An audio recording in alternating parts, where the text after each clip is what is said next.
12. 하나님은 하늘 위의 경찰관이 아니다. 내가 어렸을 때 교회에서 제일 좋아했던 시간은 아이들을 위한 이야기 시간이었다. 매주 설교 시간 전에 아이들은 교회 앞쪽으로 공손하게 달려갔고 그동안 피아노 반주자는 예수 사랑하심은을 연주했다. 이야기마다 뭔가 새로웠다. 이야기꾼은 그때그때 꼭두각시 인형, 가짜 뱀가죽, 풍선, 이상하게 생긴 아프리카의 탈 등을 가져왔다. 제일 귀여웠던 것은 애완용 새끼오리였다. 나는 아이들을 위한 이야기 시간이 정말 좋았다. 하지만 오랜 세월 나를 괴롭힌 이야기 하나가 있었다. 이야기는 어떤 소년이 과자를 훔치는 것으로 시작되었다. 내용이 전개되면서 무대에 천사가 등장했다. 흰옷을 길게 늘어뜨린 금발의 천사는 얼굴에 반짝이를 붙이고 황금빛 원광과 흰 날개를 달고 있었다. 무대 위를 거의 떠다니다시피 하는 천사의 모습에 내 눈이 휘둥그레졌다. 이야기꾼이 여러 가지 잘못을 말할 때마다 천사는 그것을 꼬박꼬박 클립보드에 적었다. 이야기에 따르면 하나님이 보내신 천사들이 우리를 졸졸 따라다니며 우리가 짓는 모든 죄를 천국의 책에 꼼꼼히 적는다. 죄를 자백하고 예수께 용서를 구해야만 천국의 장부에서 죄가 지워질 수 있다. 예수께 용서를 구하지 않으면 죄가 책에 그대로 남아있어 나중에 심판 때 하나님이 보시고 따끔하게 벌하신다. 그 이야기 때문에 나는 얼마나 많은 밤을 잠 못 이루며 악몽에 시달렸는지 모른다. 제일 큰 문제는 하나님이 점점 무서워졌다. 깜빡 잊고 죄를 자백하지 못해 책에서 지워지지 않을까봐 걱정이었다. 황금빛 클립보드를 든 천사가 내 발 뒤꿈치를 바짝 쫓아다니는 모습이 상상 속에 보였다. 나는 그게 싫었다. 내게 느껴진 것은 하나님의 사랑이라기보다 그분의 엄격한 감시였다. 나는 실수를 저지르기 싫어 매사를 똑바로 하려고 열심히 노력했다. 11조도 내고 성경도 읽고 하루에 3번씩 기도도 했다. 이런 모든 선행을 천사가 기록해 줄 것을 상상하며 그것이 조금이나마 보탬이 되기를 바랐다. 하지만 마음에 평안이 없었다. 내 모든 행동의 기초는 하나님과 동료 인간을 향한 사랑이 아니라 벌을 받을 것에 대한 두려움이었다. 하나님에 대한 거짓이 남아있는 곳에는 사랑이 흐르지 않는 법이다. 하늘 위의 경찰관. 최근 내 친구가 인근 서점에서 어느 목사를 만난 이야기를 들려주었다. 그 목사는 내 책 사고를 치유하는 단순한 성경적 모델이 자기 교인들에게 나쁜 영향을 미치고 있다며 내 친구에게 주의하라고 했다. 그가 불쾌했던 이유는 자신의 메시지가 나의 메시지와 아주 달랐기 때문이다. 이어 그는 위쪽을 가리키며 이렇게 말했다. 하나님은 하늘 위의 높으신 경찰관입니다. 그분은 사람들이 그분의 법을 어기는 것을 다 보고 계시다가 불순종에 대해 공정한 벌을 가하십니다. 혹시 운전 중에 경찰이 당신의 뒤에 따라붙은 적이 있는가? 그때 기분이 어땠는가? 경찰이 몇 킬로미터 구간에 걸쳐 바짝 뒤쫓는다면 어떨까? 불안이 점점 고조될 것이다. 감시받는 기분이 들 것이다. 실수하기만 기다리며 노려보고 있다가 차를 정지시키고 교통위반 딱지를 주지는 않을까 걱정한다. 심지어 지난 몇 년 전까지 되짚어 본다. 법규를 어기고 그냥 내뺀 적은 없는지, 주차 위반 딱지를 받고 범칙금을 납부하지 않은 적은 없는지, 운전 중에 판단착오를 해놓고 잊어버린 적은 없는지 괜히 불안해진다. 당신이 미처 보지 못한 잘못도 경찰은 꼼꼼히 보았을 테니 말이다. 안타깝게도 많은 사람이 이런 왜곡된 하나님관을 받아들이고 있다. 물론 그렇게 생각하는 사람들에게도 그런 관점이 다 나쁜 소식만은 아니다. 그들은 우리에게 재빨리 상기시켜준다. 우리의 행위를 지켜보시는 하나님을 두려워할 필요가 없다고 말이다. 우리가 예수님을 영접하면 그분이 우리와 아버지 사이에서 천국의 방해 전파 발신기 역할을 하신다는 것이다. 하나님은 응징하려 하시지만 예수님의 속죄의 피가 그분을 막아 우리의 죄를 보지 못하게 한다는 것이다. 하지만 내 경우에는 하나님을 예수님의 삶을 통해 보기 시작하면서부터 비로소 하나님에 대한 잘못된 생각이 사라지고 두려움이 가라앉았다. 하나님을 보는 나의 시각이 새로워졌다. 고역스러운 투르드 프랑스를 견뎌내는 자전거 선수들이 생각났다.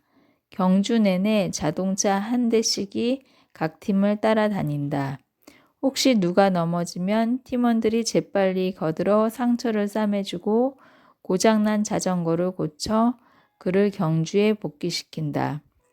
마찬가지로 하나님이 보내신 요원들도 평생 우리를 따라다닌다. 하지만 목적이 무엇인가? 항상 우리의 상처를 싸매주고 고장난 삶을 고쳐 우리를 영생의 길로 복귀시키는 것이다. 그동안 내가 책과 강단을 통해 이런 진리를 가르치면서 알게 된 사실이 있다. 이전의 나처럼 많은 그리스도인이 똑같은 두려움에 사로잡혀 있다. 천국의 책에 기록된 자신의 죄를 언젠가는 대면해야 한다는 두려움이다. 내 인생의 가장 큰 기쁨 중 하나는 진리를 전하는 일이다. 진리가 사람들을 자유롭게 한다. 천국의 책. 헬렌은 예리한 지성의 소유자다. 매주 모이는 우리 성경 공부 모임에 그녀가 있음은 정말 특권이다. 그녀는 질문이 그치지 않을 뿐 아니라 거리낌 없이 묻는다. 하루는 공부 후에 이런 대화가 오갔다. 제닝스 박사님, 아까 이런 말씀을 하셨죠? 우리가 때로 힘들어하는 오해 중 하나는 예수님이 천국의 책에서 죄를 지우고 계시다는 개념이라고요. 박사님은 그게 아니라고 하신 것 같은데, 하지만 예수님이 죄의 기록을 지우고 계신 게 아니라면 이런 성경 구절을 어떻게 이해해야 할까요? 곧 나는 나를 위하여 내 허물을 도말하는 자니 내 죄를 기억하지 아니하리라. 이사야 43장 25절. 또 이런 말씀도 있습니다. 내가 그들의 불의를 긍휼히 여기고 그들의 죄를 다시 기억하지 아니하리라. 히브리서 8장 12절. 내가 말했다. 좋습니다. 그렇게 탐구적인 자세로 스스로 공부하시니 참 기쁩니다. 과거에 이런 구절에 대해 들었던 설명은 무엇입니까? 우리가 죄를 자백하면 하나님이 천국의 책에서 죄를 지워주시며 따라서 구원받은 사람들은 심판 때 자신의 기록된 죄들을 대면할 필요가 없다는 거지요. 헬렌이 말했다. 저도 그렇게 배웠습니다. 하지만 이 두 구절에 실제로 죄가 책에서 지워진다는 말이 있습니까? 아니, 책 자체가 언급되어 있습니까? 내가 말했다. 그러고 보니 없네요. 전에는 몰랐는데요. 그녀가 천천히 대답했다. 하지만 요한계시록에는 이런 말씀이 있어요. 또 내가 보니 죽은 자들이 큰 자나 작은 자나 그 보좌 앞에 서 있는데 책들이 펴 있고 또 다른 책이 펴졌으니 곧 생명책이라. 죽은 자들이 자기 행위를 따라 책들에 기록된 대로 심판을 받으니. 계시록 20장 12절. 하나님이 천국의 책에서 죄를 지우고 계신 게 아니라면 이 말씀은 무슨 뜻일까요? 잠시만요. 내가 씩 웃으며 제지했다. 서두르지 말고 차근차근 갑시다. 우선 책에서 죄를 지운다는 개념을 떠받치는 또 다른 가정부터 살펴봅시다. 당신은 혹시 하나님이 세우신 천사들이 우리의 모든 죄를 추적해 기록하고 있으며 따라서 장차 심판날에 우리가 그 죄들을 대면해야 한다고 배운 적이 있습니까? 물론 우리가 죄를 자백해 용서를 구하지 않은 경우라면 말이지요. 그런 경우에는 예수님이나 하나님이 죄를 기록해서 지워주지 않으실 테니까요. 예, 정확히 그렇게 배웠습니다. 저도 그렇습니다. 하지만 성경을 여러 번 통독하다 보니 그런 보편화된 관점으로는 서로 들어맞지 않는 부분이 있습니다. 당신은 성경의 가르침대로 하나님이 사랑이시라고 믿습니까? 요즘은 더더욱 그렇게 믿죠. 성경이 사랑에 대해 뭐라고 말하는지 보십시오. 사랑은 오래 참고, 사랑은 온유하며, 시기하지 아니하며, 사랑은 자랑하지 아니하며, 교만하지 아니하며, 무례히 행하지 아니하며, 자기의 유익을 구하지 아니하며, 성내지 아니하며, 악한 것을 생각, 가로 열고 기록, 가로 닫고 하지 아니하며. 고린도전서 13장 4절에서 5절. 하나님은 사랑이시고 사랑은 악을 기록하지 않는다면 하나님이 우리를 심판하거나 벌하시려고 악을 기록하신다는 게 말이 됩니까? 그녀가 대답하기 전에 내가 말을 이었다. 이 놀라운 말씀도 들어보십시오. 그런즉 누구든지 그리스도 안에 있으면 새로운 피조물이라. 이전 것은 지나갔으니 보라 새 것이 되었도다. 모든 것이 하나님께로서 났으며 그가 그리스도로 말미암아 우리를 자기와 화목하게 하시고 또 우리에게 화목하게 하는 직분을 주셨으니 곧 하나님께서 그리스도 안에 계시사 세상을 자기와 화목하게 하시며 그들의 죄를 그들에게 돌리지 아니하시고 화목하게 하는 말씀을 우리에게 부탁하셨느니라. 고린도 후서 5장 17절에서 19절. 보다시피 하나님은 그리스도를 통해 일하셔서 우리를 자기와 화목하게 하십니다. 즉 우리를 치유해 다시 자기와 사이가 좋아지게 하십니다. 또한 그분은 우리 죄를 우리에게 돌리지 않으십니다. 그런 그분이 우리를 벌하시려고 죄를 기록하신다는 게 말이 됩니까? 아니요. 그래도 그분이 공정하려면 우리의 죄를 추적하셔야 하는 것 아닌가요? 내 친구가 말했다. 하나님이야 늘 공정하시니 안심해도 됩니다. 하지만 이 모든 말씀을 이해하려면 서로 조화가 필요하지 않습니까? 전국에 책들이 있고 하나님이 우리의 죄를 도말하신다는 말씀과 사랑은 우리 악을 기록하지 않는다는 말씀이 성경에 함께 있으니 어떻게 된 겁니까? 이 모든 개념이 어떻게 서로 맞물려 똑같이 진리가 됩니까? 좋은 질문이네요. 그녀가 중얼거렸다. 의대 4학년 시절 저는 응급실에서 교대 근무를 했습니다. 하루는 근처 비행장에서 헬리콥터가 추락해 6명이 중상을 입었습니다. 그들은 급히 우리 병원으로 실려왔고 우리는 그들을 살리려 온 힘을 기울였습니다. 그중 한 여자를 지금도 잊지 못합니다. 병원에 도착했을 때 그녀는 양쪽 대퇴골과 골반이 골절되고 갈비뼈가 여럿 부러져 있었습니다. 침상에 실려 들어올 때 의식이 멀쩡해 상황을 다 알고 있었지요. 골반과 넓적다리의 골절이 허벅지의 조직 속으로 다량의 출혈을 일으켜 그대로 두면 죽을 수밖에 없었습니다. 목숨을 살리려면 수혈과 응급수술이 필요했습니다. 그렇게만 치료해도 생존 가능성은 매우 높았지만 치료하지 않으면 사망할 것이 틀림없었습니다. 그런데 그 여자는 여호와의 증인이라서 수혈을 하나님이 금하신 일이라고 믿었습니다. 그래서 치료를 거부했습니다.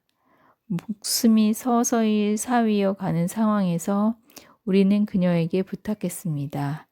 수혈을 받아들이고 동의만 해주면 목숨을 건질 수 있음을 알았기에 간청했습니다. 간호사들이 매달리고 의사들이 애원하고 우리 보잘것없는 의대생들까지 빌었지만 그녀는 요지부동이었습니다. 결국 병원 대표와 원내 변호사까지 목숨을 살릴 기회를 달라고 진심으로 애원했습니다. 그래도 그녀는 싫다더군요. 수혈을 거부하던 시점부터 의식을 잃은 시점까지 병원 측의 누군가가 계속 그녀의 곁에서 설득을 시도했습니다. 치료를 받아들여 목숨을 건지도록 말입니다. 하지만 일단 그녀가 의식을 잃은 뒤로는 아무도 간청할 수 없었습니다. 의료진은 치료에 응하도록 그녀를 설득만 한 게 아니라 또한 치명상을 치료하기 위한 조치를 했습니다. 최대한 죽음을 막아내려 한 것이지요. 정맥 주사로 영적을 증가시키고 혈액 재활용 기계를 활용하고 공기압 장치도 동원했습니다. 모두가 출혈을 멈추고 죽음을 늦추는 조치였습니다. 하지만 그 사고의 다른 피해자는 모두 살았는데 안타깝게도 그녀만 죽었습니다. 내 친구 헬렌은 그 자리에 못 박힌 듯 앉아 있었다. 그래서 나는 말을 계속했다. 만일 이 여자를 살리지 못했다고 그녀의 가족이 의사들과 간호사들과 병원을 고소한다면 그 가족은 이렇게 주장할 것입니다. 그들은 헬리콥터에 탔던 다른 사람들은 다 살렸으면서 우리 어머니만 죽게 했다. 그들은 인정과 사랑이 없으며 모든 사람을 동등하게 취급하지 않는다. 편견으로 차별한다. 어떤 사람들만 살리고 어떤 사람들은 살리지 않는다. 이때 병원 측에서 내놓을 수 있는 증거는 무엇이겠습니까? 진료 기록이죠. 헬렌이 큰 소리로 말했다. 맞습니다. 그런데 그 기록을 증거로 제시하는 목적은 그 여자를 심판하고 벌하기 위해서입니까? 아니면 의료진을 변호하기 위해서입니까? 의료진을 변호하기 위해서죠. 헬렌은 잠시 멈추었다. 머릿속에 새로운 생각이 불쑥 떠올랐다. 잠시 후에 말이 이어졌다. 그러니까 천국의 기록도 하나님을 변호하기 위해 보존된다는 말인가요? 대답으로 나는 바울이 로마서 3장 4절에 하나님에 대해 했던 말을 내놓았다. 혼동이 없게 하려고 3가지 다른 번역본으로 읽어주면서 우리의 주제와 관련해 중요하다고 생각되는 부분을 강조했다. 사람은 다 거짓되되 오직 하나님은 참되시다 할지어다.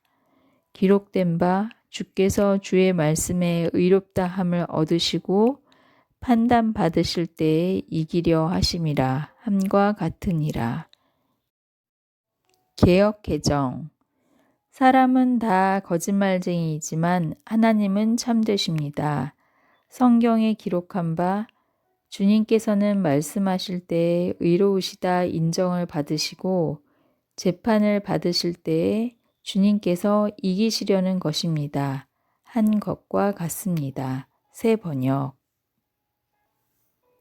세상 사람이 다 거짓되어도 하나님은 진실하십니다. 성경에도 주의 말씀은 옳고 주의 심판은 정당합니다.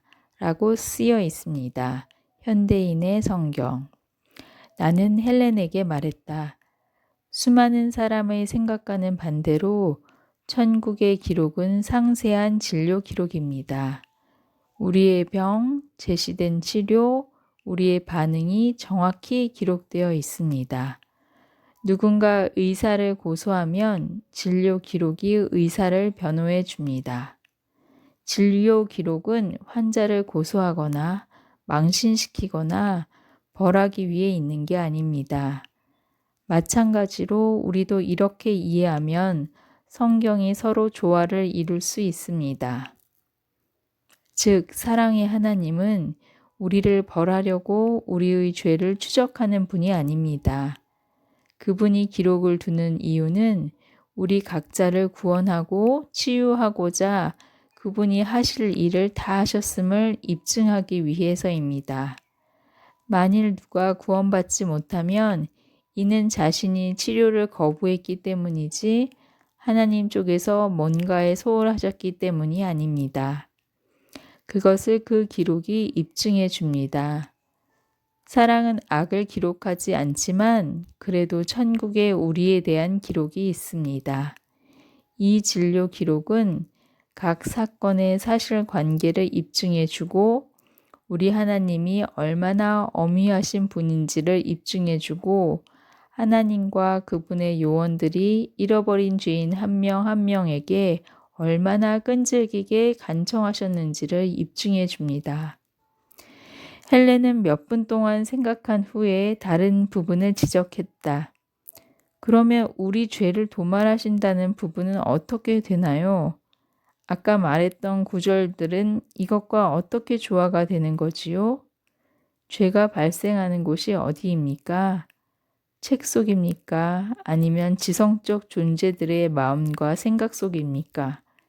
그야 우리죠. 우리 마음과 생각 속이죠. 그녀가 말했다. 그렇다면 하나님은 죄를 어디에서 지우실까요? 우주에 기록된 역사에서 지우실까요? 아니면 자녀들의 마음과 생각과 성품에서 지우실까요? 하나님이 죄를 어디에서 지우시는가에 대해 성경은 의혹의 여지를 남기지 않습니다. 그리스도는 금을 연단하는 자의 불과 표백하는 자의 재물과 같을 것이라. 그가 은을 연단하여 깨끗하게 하는 자 같이 앉아서 레위 자손을 깨끗하게 하되 금, 은같이 그들을 연단하리니. 말라기 3장 2절에서 3절. 하나님은 우리의 마음과 생각에서 죄성을 지워 우리를 깨끗이 정화하십니다. 지금도 그렇게 역사하고 계십니다. 아까 하나님이 우리 죄를 다시 기억하지 않으신다는 말씀들을 인용하셨는데 그중 하나를 다시 생각해 보십시오. 우리 죄를 기억하지 않으신다는 말씀 전에 어떤 일이 있습니까? 또 주께서 이르시되 그날 후에 내가 이스라엘 집과 맺을 언약은 이것이니 내 법을 그들의 생각에 두고 그들의 마음에 이것을 기록하리라. 나는 그들에게 하나님이 되고 그들은 내게 백성이 되리라. 또 각각 자기 나라 사람과 각각 자기 형제를 가르쳐 이르기를 주를 알라 하지 아니할 것은 그들이 작은 자로부터 큰 자까지 다 나를 알미라. 내가 그들의 불의를 긍휼히 여기고 그들의 죄를 다시 기억하지 아니하리라 하셨느니라. 히브리서 8장 10절에서 12절. 그분이 우리 마음을 치유하시는군요. 헬렌이 물었다. 하나님은 자기 백성의 마음과 생각에서 죄성을 없애십니다. 내면의 가장 깊은 곳에 그분의 법인 사랑의 법을 회복하십니다. 우리의 병이 낫고 나면 의사가 병을 생각할 이유가 없듯이 우리가 하나님의 이상적 원한으로 온전히 회복되고 나면 하나님도 우리의 죄성을 생각하거나 기억하실 이유가 없습니다. 헬렌은 몇 분 동안 말없이 생각하더니 내가 제시한 하나님관이 아주 좋아 보이기는 하지만 자기가 평생 배웠던 내용과 너무 달라서 혼자 더 공부해 보아야겠다고 했다. 기록과 뇌. 천국의 기록 같은 것에 대한 우리의 신념은 정말 중요한가? 신념. 예컨대 하나님이 하늘 위의 높으신 경찰관, 우주적 신문관, 감시 끝에 응분의 벌을 배분하는 존재라는 신념. 그런 것은 두려움을 자극하고 편도체, 두려움 중추를 활성화한다. 편도체가 늘 활성화되어 있으면 대식세포라는 특수한 백혈구, 즉 우리 몸의 면역체계도 활성화된다. 왜 그럴까? 군대가 나라에 하는 일을 면역체계가 우리 몸에 하기 때문이다. 면역체계는 외부의 침입으로부터 우리를 보호해 준다. 편도체에 경보가 울리면 그 경보가 면역체계에 신호를 보내 침입에 대비하게 한다. 당신이 깊은 산속에서 어쩌다 큰 곰과 마주쳤다고 하자. 당신은 즉시 경계태세를 취할 뿐 아니라 뇌에서 경보가 울리면서 몸이 공격 아니면 도피를 준비한다. 이 비상사태에서 당신이 곰과 싸워 이긴다면 아마 당신의 살갗이 찢어져 미세한 병원균이 침입할 것이다.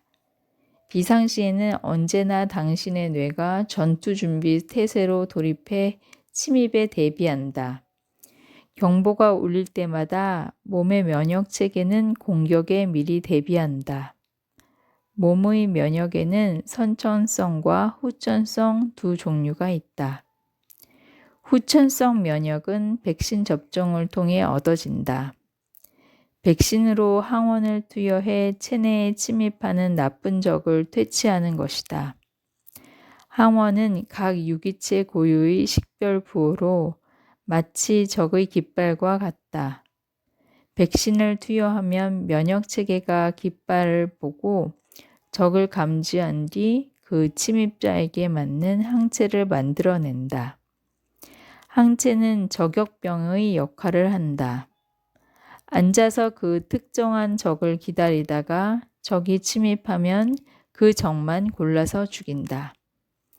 곰을 만났을 때 활성화되는 면역은 후천성 면역이 아니다. 비상시에는 몸이 항체를 만들어낼 시간이 없다. 그래서 스트레스 상황에서는 몸의 선천성 면역이 활성화된다. 이것은 집에 누가 침입했을 때 얼른 침대 밑에서 총신이 짧은 엽총을 집어드는 것과 비슷하다. 당신은 어둠 속에서 소음과 위협의 말을 듣고 반경을 넓게 해서 총을 쏜다. 그렇게 해서 침입자를 잡지만 집도 망가진다. 여기서 집은 우리 몸을 가리킨다. 경보가 울리면 대식세포가 활성화되어 염증성 사이토킨이 분비된다. 이런 사이토킨, 즉 염증 인자들은 총알과 비슷하게 적을 죽이기 위한 것이지만 또한 총알과 똑같이 집 곳곳을 망쳐놓는다.